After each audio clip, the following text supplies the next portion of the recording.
Hi guys, it is Lisa. For those of you who are new and for those of you who aren't, welcome to the cherry tree. Please join. I just realized that I reached 1,000 subscribers. So honestly, thank you guys for sticking with me. It actually means the world.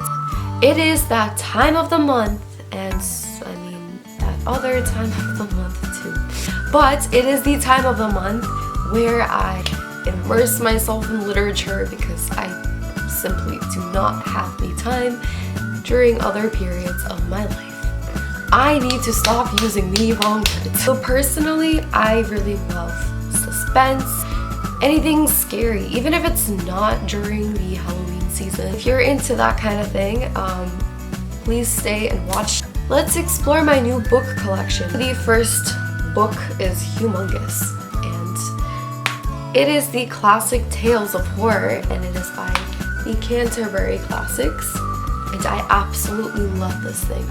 I picked it up at, I was gonna say a warehouse. Find one of these guys at a wholesale store like Costco.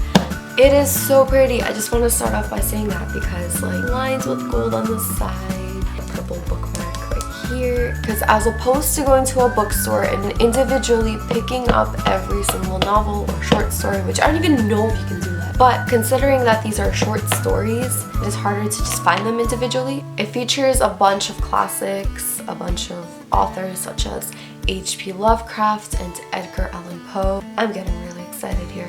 The oldest and strongest emotion of mankind is fear, and the oldest and strongest kind of fear is the fear of the unknown. That is by H.P. Lovecraft. Nerds. If you guys are into quotes, you might want to look up these authors. That's besides the point. I have to tell you guys what is in here. So there is the Telltale Hearts, Dracula's Guest, The Devil and Tom Walker, The Fall of the House of Usher. Ooh, that's a good one. Actually, yeah, that is a really cool one because all I know about that one is there's this guy, Roger Usher, and he is almost certain that his house and his family is just damned to sickness and madness, and he's just going crazy. He has a sister, and he fears that she, who is engaged to this man, will marry him. And now I feel like this whole thing is very symbolic, and it sounds incestual, which is kind of odd. But on a symbolic level, I feel like it really connotes to the idea of losing yourself in your own mind. I love anything psychological, and I feel like this is very psychological. Everybody's sick and he doesn't know what's going on. So if you're interested in that kind of thing, pick up this book. Now the next book is probably a given just considering the popularity, and it is also by the Canterbury Tales, and it is the Brothers Grimm. So just as a little bit of an introduction, it was written by Jacob and Wilhelm Grimm. They're living in the German states. I don't really know the approximate time, but what I do know is that they were very for liberalism in terms of just the structure, the way that everything is like constitutionalized and enforced upon society. And they also just basically grew up without a family because their family was prone to illness, and so I believe it was just their mother that raised them. Or whatever they felt was just integrated into these fairy tales. Eventually their tales, like Rapunzel, they had to be translated into more implicit versions that are very congenial and leave a person feeling, you know, composed and not so frightened and whatever, because these are pretty disturbing, I'm not gonna lie. I'm actually a little bit familiar with some of these, and there are topics such as cannibalism. I don't know if you guys are about this, but I am, just because I don't know why, guys. It's interesting. Unless you fear that perhaps you will entirely ruin your childhood, so that is up to you. This is The Adventures of Sherlock Holmes by Sir Arthur Conan Doyle. This is definitely a classic, and I feel like classics are amazing. Actually astonishes me that back then when I was younger, I was like so into all the modern novels, but now I'm sort of going back in time and I am absolutely obsessed. So in the contents, we have A Study in Scarlet, The Sign of the Four, The Adventures of Sherlock Holmes, The Memoirs of Sherlock Holmes, The Return of Sherlock Holmes, The Hounds in the Baskervilles, and, two more, The Valley of Fear, and His Last Bout. So, giving you a rough estimated time period, I believe it was from 1890 to 1930. It is written in the omniscient narrator of Sherlock Holmes' assistant, Dr. Watson. I also watched the Netflix series Sherlock. Found it pretty strenuous to watch just because it was long, but they're actually cool. If you don't want to read this whole hefty thing, definitely watch the show. And I had a friend who read the series and he absolutely fell in love with it. Now, if you want something similar but something modern, we have A Study in Charlotte by Brittany Cavallero. It is a trilogy, and I believe that the third novel is in the process of being published. So it is something similar, and obviously with different characters. Meet Jamie Watson, the student who is being forced by his father to go to Sherringford, which I believe is a college, but he needs to get the scholarship for rugby, and he's like, not for it. And there resides Charlotte Holmes, who is the great-great-great-granddaughter of Sherlock Holmes. It is just about these two characters meeting at Sherringford. All of a sudden, there's a murder, and they're being framed for it. And now they realize that they only have each other, and they gotta really stick together to solve the case. Go check it out. I read a lot of reviews, and a lot of people liked it. Here's another adaptation of a really good book. So for those of you who have been here for a while, you will know that my favorite story, it will always be Alice in Wonderland. This is Untamed by A.G. Howard, and this is derived from, I'm just looking up because my bookshelf is like over there, so I'm like, Splintered. Splintered is one of my favorite books as well, and I feel like reading this book will really give me closure, because at the end of Ensnared, which is the third novel of the series, the author just didn't really provide enough information about what will happen next.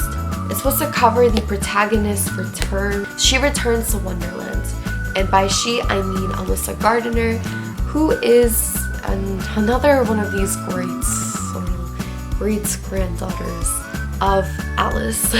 But in reference to Splintered, it's just about a simple modern girl, I believe, living in Texas. She's just living her average life, and then she's suddenly seeing things that she can't explain. She goes to Wonderland. She brings her best friend with her. I'm not gonna spoil anything else, but yeah. Next we have Faust by, and this is a name that I just cannot pronounce. Okay, Johann Wolfgang von Goethe. Okay, it is a German book, or better known as a play. It has two parts to it. Supposedly it's poetry, but it is a translated version. It is based on religious illusion of angels, demons, lords, and devils. It is about a tragic hero named Faust. He's just this scholar, this alchemist, this really successful guy, and he has it going for him. While he's just living life, he comes to the conclusion that he has no purpose in life, and he's like, I need to find my purpose.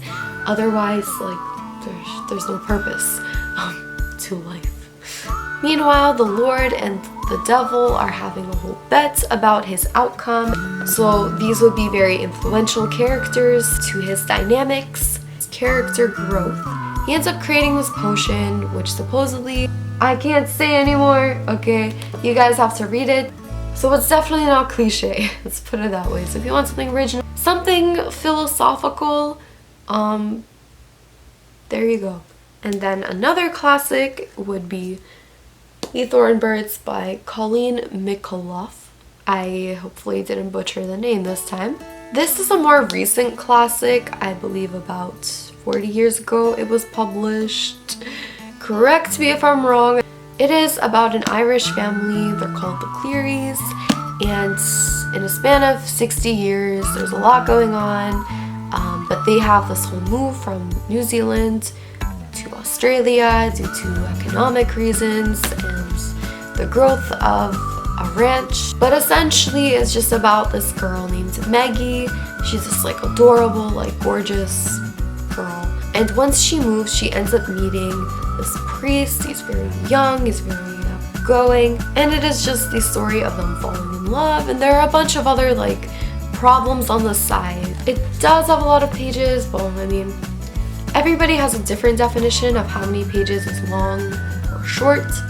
I would say that it's moderate. Keep in mind it is a classic and it has about 600 pages or so. Okay, now you guys are gonna look at me and be like, okay, Lisa, we've had enough of you.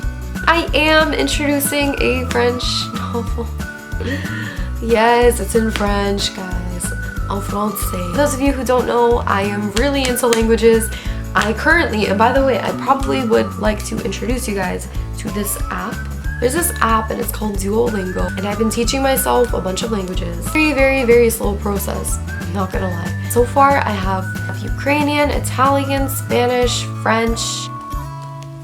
This is Le Chuchoteur, which is by Donato Carisi.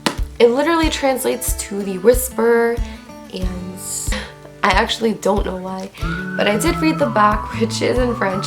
So if I can give you guys a very brief summary. Basically, 5 girls disappear, 5 holes are dug with 5 arms reaching out. So there's this criminologist. He's hella pissed off because he's trying to conduct his search. He finds a 6th arm and he's like, okay, this is like, someone's just messing with me. So he finds potential like murderers or assassins, and he's like, okay, like you guys are all linked together, like there's something going on. So I don't know if there is an English version of this offered. May have to search for that. But if you're also a fan of French, this is something to consider. Realistically, I'm probably not going to get through. And someone's vacuuming the house.